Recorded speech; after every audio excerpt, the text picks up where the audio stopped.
What's up, YouTube? On this episode of Coddiwomple Overland, we're going to take a step way back in time in Colorado and in Utah along the Dinosaur Diamond.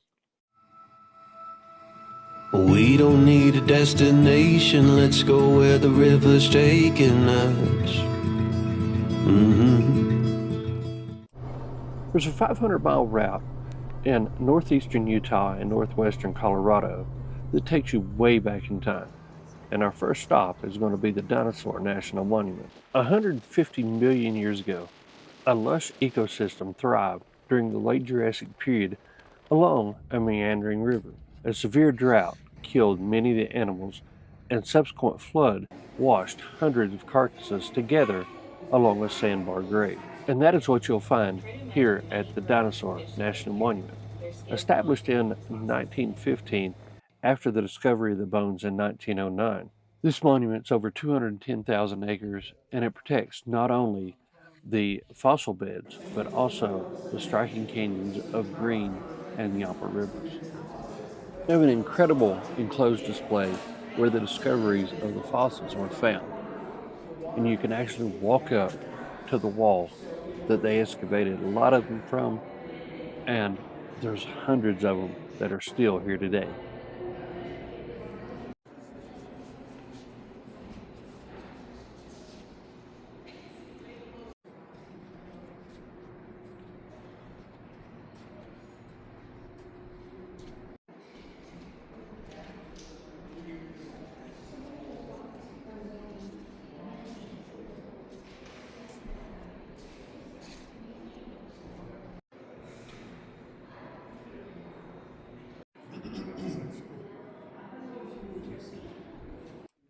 Even outside of the building that protects the fossils, you can still see the sandbar where they all washed up.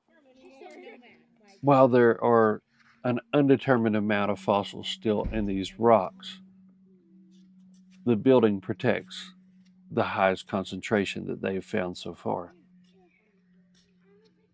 Next, we were back in the Jeep to try to see what else we could find. This area is not only known for dinosaurs, it's also known for a long history from indigenous people, and there's a lot of petroglyphs in this area. This is the first stop on the monument's driving tour, and it's called the Swelter Shelter Petroglyph Area. The southern driving tour takes you along the Green River, and that's where we concentrate our exploration first.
How cool would it have been to live here 100 years ago? That's exactly what Josie Morris did. She spent the last 50 years of her life here. She was best known for being an associate with Butch Cassidy and the Wild Bunch, selling the occasional alcohol during Prohibition, and a horse thief. She lived here until her death in 1964, and in 1986, her homestead was put on the National Historic of Registered Places. Today, there are still several structures that still stand throughout the homestead, including this old chicken coop.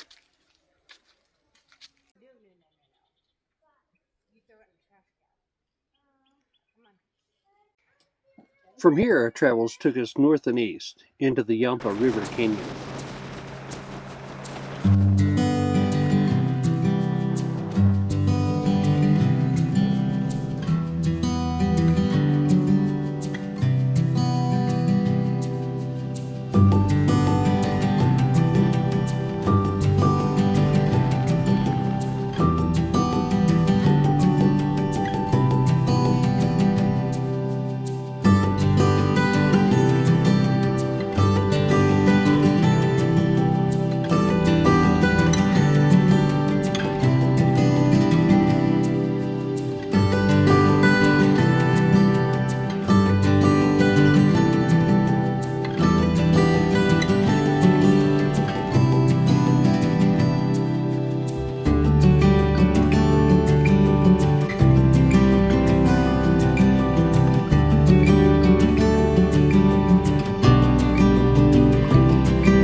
The views driving out Harper's Corner Road was incredible. Looking down into the canyon was nothing short of spectacular, so we had to get a view from down there.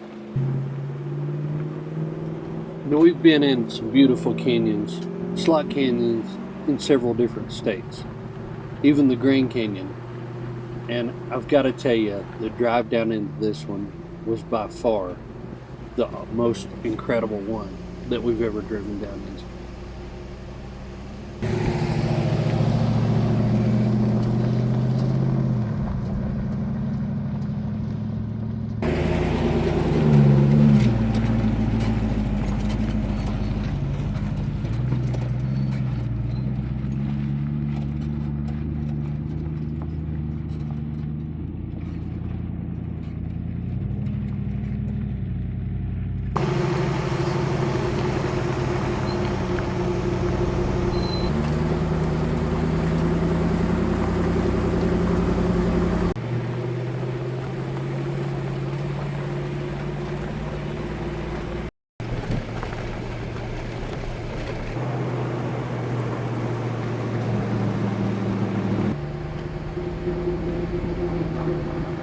It's an old homestead.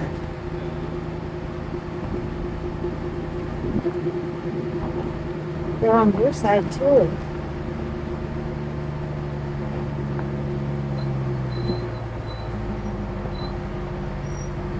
This old homestead is the Chew Ranch.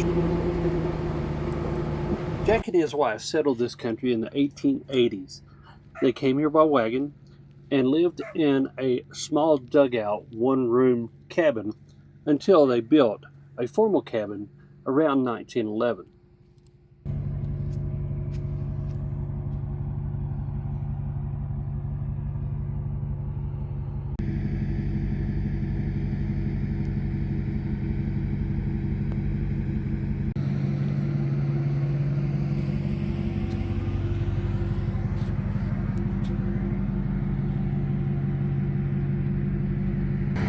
The original cabin that was built in 1911 burned in around 1940.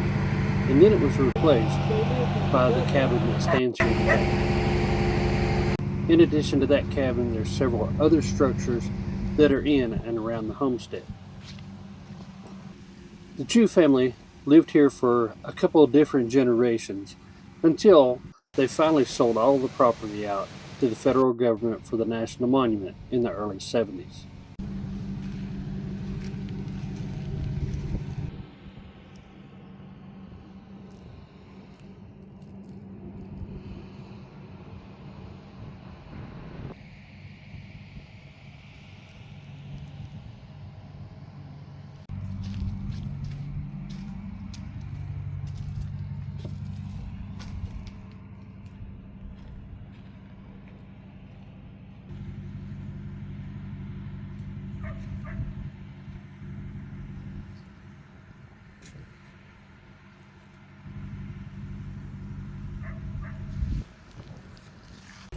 After thoroughly enjoying our time at the Chu homestead, we moved on down the canyon closer to the Echo Park campground.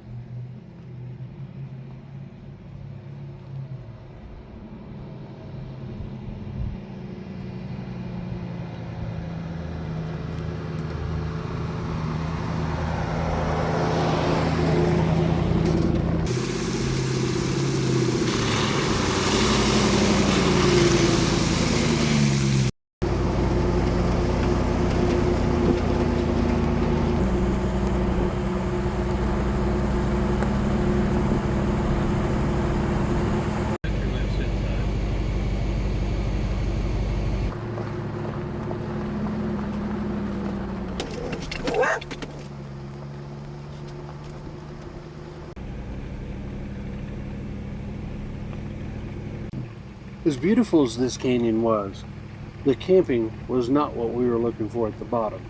So we turned around and made our way back up out of the canyon to find a good campsite for the night.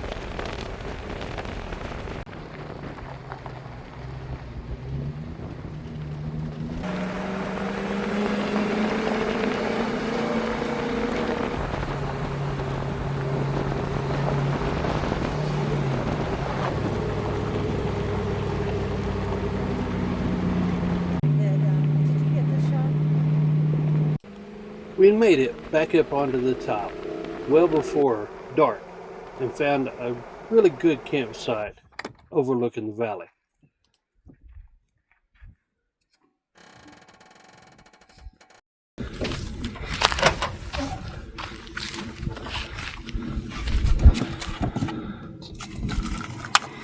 We're having hot dogs for dinner because we're here late. But look at the views.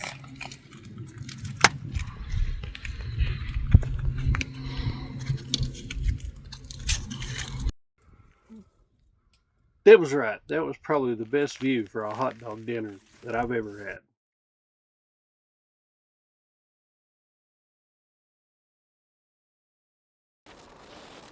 The next morning, we were up early and on the move. We were going to be moving over to the Strawberry Reservoir, where we were going to set up in base camp for a couple days and meet with our friends Joe and Misty from Off Grid on Trail.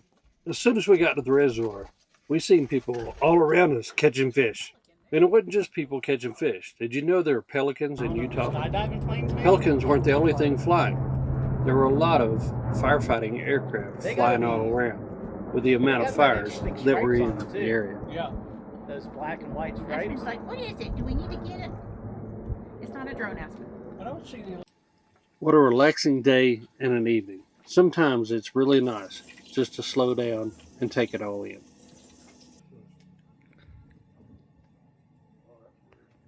Yeah.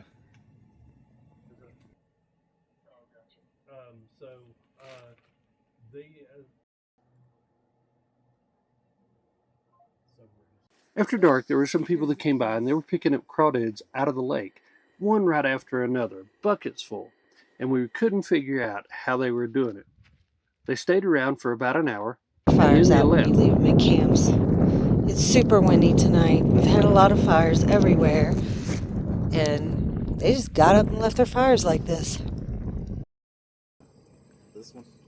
The next morning, we woke up to a very peaceful day, But the pelicans were in overdrive. They were really searching for food right here along the bank. Coincidentally, the same place that those people were looking for crawdads.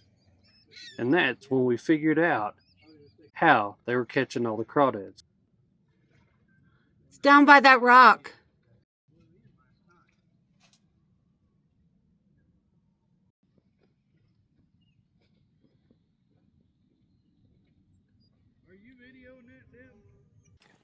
Apparently, they had tied raw chicken to strings and then tied the strings to rock. Threw it out there, and that's what was attracting the crawdads. The sad part is they left these strings all over the lake. This was also the same people that left their fire burning overnight. By mid-morning, we were ready to get on the move and start trying to find another location and more adventure. Joe and Misty had left us to go do another event, and we decided to make our way on around the Dinosaur Diamond. They would be catching back up with us in a few days. Our next point of interest is going to be the 9 Mile Canyon. There are lots of ruins and petroglyphs in this area, and we want to check them out. So as we're doing the 9 Mile Canyon Trail, we're going to go ahead and label them like this on Gaia. And if you want our tracks and our waypoints, you can find them on our Patreon.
What a great few days we've had. We've really enjoyed chasing the fossils of the dinosaurs and exploring the petroglyphs from the ancient people long ago. We've only covered 125 miles or so of this 512-mile loop, and we hope you'll stay with us for the next episodes as we continue to explore history. For now, we're going to enjoy this beautiful sunset at an incredible campsite. So until next time, see ya. We don't need a destination, let's go where the river's taking us.